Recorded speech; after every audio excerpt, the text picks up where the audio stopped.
House Speaker Mike Johnson is moving ahead with plans to ask Israeli Prime Minister Benjamin Netanyahu to address Congress. Johnson said a letter inviting the Prime Minister to do just that will go out this week. Scott MacFarlane joins us now from Capitol Hill. Scott, tell us about this letter to invite the Prime Minister to speak. What's about the timing and the politics that may be behind it? It picked up some momentum today, Major, before it finally made its way through this unofficial parliamentary process. The Congress is out next week for the Memorial Day holiday, so this is something that's truly going to be a summer event at the Capitol. I can tell you this, in a location, in a place where heads of state regularly appear and regularly visit, those visits are usually mundane affairs. This will not be. This is an anticipated address to a Congress that has been grappling with how and what to fund Israel with amid the war in Gaza. I can tell you the resistance to this has been tepid.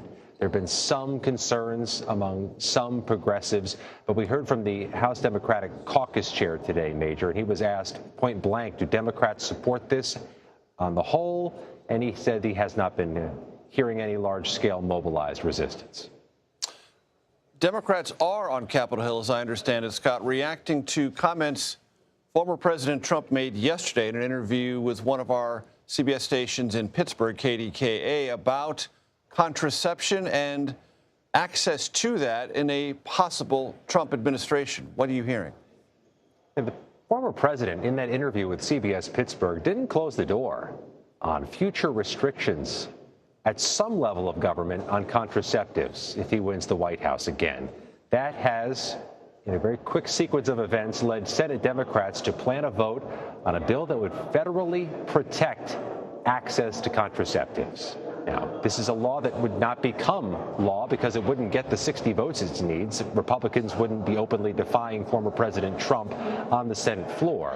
But this is an argument Democrats are spoiling to have 6 months until an election in which they want to raise the profile of reproductive rights as an issue. One of those Senate Democrats, Brian Schatz of Hawaii, explained why he thinks this type of bill is necessary.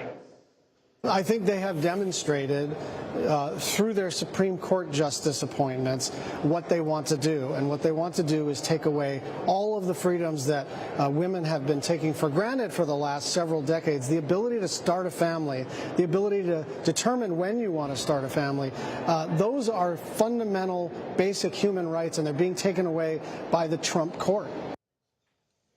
Major, as you know, it's unclear what type of message June votes have come November, but it's certainly something that they can campaign on as the election grows closer. Scott, catch us up on what's happening this week in terms of immigration and the debate in the Senate and how it's landing even within the Democratic caucus.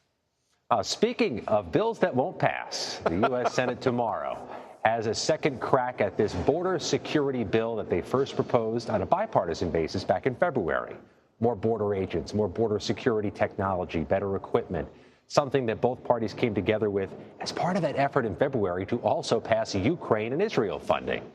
The Senate Democrats put this up, just the border components, again tomorrow. They know they're going to hemorrhage Republican votes. They're going to likely lose a few of their own votes among Democrats, but they do want to amplify this message that Democrats were caught trying on issues involving the border and issues involving immigration as we get closer to November. Some of this leads right up to campaign commercials in October for those embattled Senate Democrats from Pennsylvania to Wisconsin, Nevada to Montana to Ohio. But, Major, some of this might require a political compass and protractor or assumes independent voters are watching C-SPAN on a beautiful Thursday afternoon back home. Always want to keep my compass and protractor handy. Scott MacFarlane from Capitol Hill. As always, we thank you.